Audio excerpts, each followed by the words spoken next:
Hari ini kita akan cari tahu berapa modal yang dikeluarkan MrBeast buat satu video. Gimana kalau misalnya kita ngitung budget video dia yang ini? Kayaknya bakal lebih mudah deh, karena dia kan nyebutin berapa jumlah uang yang dia keluarkan. Oke, langsung aja kita mulai hitung cuy. Dimulai dari yang paling murah, dia itu kan naik onta di Mesir ya. Itu seharga $1 dan cuma dapat 2 menit cuy. Sebenarnya itu nggak worth it sih, karena kalau di Indonesia $1 itu kalian bisa main PS5 selama 1 jam. Bro, kalian pilih mana? Main PS5 selama 1 jam atau naik unta selama 2 menit? Kalau gua sih mending main PS ya. Terus lanjut lagi, dia ngeluarin budget $10.000 cuma buat makan di atas balon udara. Tapi worth it atau enggaknya tergantung sih. Worth itnya karena ya kalian bisa dapat pengalaman baru. Kapan lagi kan kalian bisa makan di atas langit pakai balon udara? Gak worth itnya adalah, bro, itu $10.000 kalau dikalikan 15.900 itu bisa dapat sekitar 159 jutaan. Di tempat tinggalku itu nasi padang cuma 10.000 kalian bisa dapat nasi ayam. Itu kalau misalnya dibeli nasi padang dapat 16.000 bungkus, men. Oke, next. Dia bayar $50.000 untuk wisata bawah air pakai kapal selam. Ya, menurutku itu worth it lah, karena dengan harga segitu keamanannya terjamin, men. Experience-nya dapet, safety-nya dapet, pokoknya semuanya dapet lah. Nggak kayak yang itu, cuy. Udah bayar mahal-mahal $250.000, nggak ada jendela sampingnya, sumpek. Kontrolernya pakai controller Xbox. Ya, kalian tahu sendiri lah endingnya gimana. Tuh kapal selam murahan jadi satu sama Titanic. Oke, lanjut. Mereka naikin budget mereka jadi $250.000. Buat apa? Ya, buat ngerasain zero gravity. Kelihatan asik ya. Oke, sekarang kita sampai ke budget tertinggi yang ada di video ini, $500.000. Bro, dengan uang sebanyak itu, mereka bisa ngelakuin banyak hal, men. Dan untuk total budgetnya, mereka ngeluarin sekitar $800.001. Eits, tunggu dulu, men. Itu baru budget buat kegiatannya aja. Belum budget kru, tiket pesawat, nginap di hotel, dan juga biaya untuk makan. Kalau di total, kayaknya budgetnya bakalan membengkak deh. Oke, langsung aja kita total. Kita akan mulai dari hal yang paling simpel, yaitu thumbnail. Untuk thumbnail, di sini ada thumbnail photographer dan juga 3D designer. Ya, 3D designer itu nanti ada kontribusinya di thumbnail, tapi ada juga beberapa kontribusi untuk hal-hal di dalam video lah. Anggaplah mereka punya 5 orang 3D designer ya, dengan gaji $25 per jam. Kalau misalnya mereka kerja 8 jam, berarti mereka dapat $1.000. Kalau misalnya ini kelihatan dikit, itu karena aku ngitungnya gaji per proyek cuy, bukan gaji bulanan. Itu nanti beda lagi ceritanya. Untuk thumbnail photographer, dia digaji sekitar $200-250 per thumbnail. Lanjut, kita ada editor. Ya, itu orang paling penting dalam sebuah video cuy. Anggaplah gaji editor itu $40 per jam. BTW, editornya MrBeast tuh ada 5 ya. Editorku ada 5.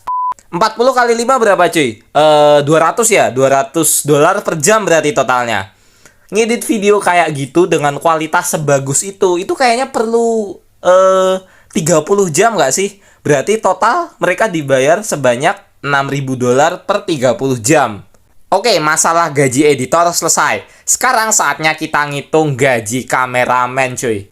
Ini orang penting juga sih, nggak kalah pentingnya sama editor. Tanpa kameramen, editor mau ngedit apa cuy? Ya, ambillah rata-rata gaji kameramen itu $30 per jam lah ya. Dan kameramen itu pasti ada banyak orang. Jadi, kita misalkan MrBeast punya 10 kameramen. Berarti dia harus ngeluarin budget sebanyak $300 per jam buat ngegaji 10 kameramennya itu. Dan kameramen ini kayaknya yang kerjanya paling lama sih, karena dia ngambil footage mentah. Anggaplah kameramen itu kerja selama 56 jam. Berarti gajinya itu sekitar $16.800. Itu nanti masih dibagi 10 ya. Jadi nanti per orang bakal dapat $1.680. Yaitu uang yang lumayan banyak sih, men.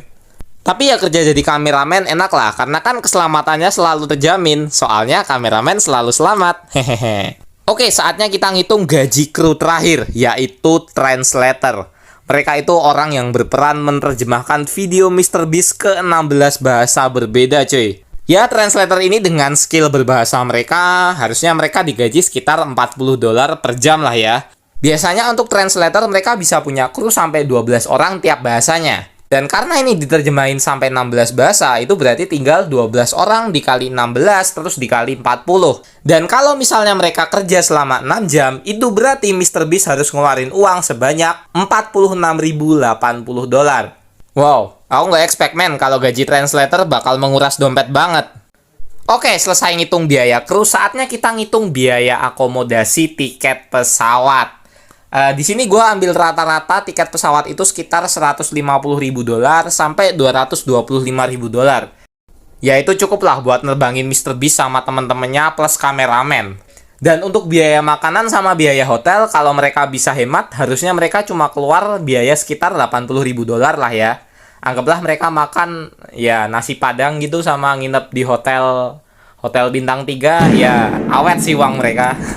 Oke cuy, kita sudah selesai menghitung semua biaya yang ada ya. Dan kalau di total semua, itu totalnya jadi 1.075.881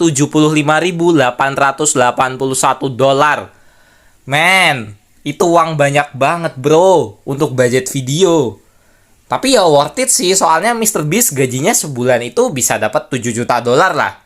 Ya paling rendah mungkin cuma 4 juta dolar sih. Dia harusnya udah bisa dapat uang bersih sekitar 2-5 juta dolar setiap bulannya. Itu udah cukup banget, men. BTW, kalau kalian pengen tahu budget video gua, sini gua kasih tahu cuy. Budget video gua itu cuma 1.000 sampai 3.000 rupiah, bukan 1.000 sampai 3.000 dolar ya. Gua nggak punya uang sebanyak itu, men. Ya, itu uang buat internet lah, biar gua bisa upload video gua ke YouTube, cuy. Ya, gua belum berani sih ngeluarin budget banyak-banyak ya, karena gua sendiri belum punya uang sebanyak itu, men. Mungkin nanti kalau YouTube gua sukses, gua bisa kali ya ngeluarin budget jutaan dolar buat satu video gua. Hehehe.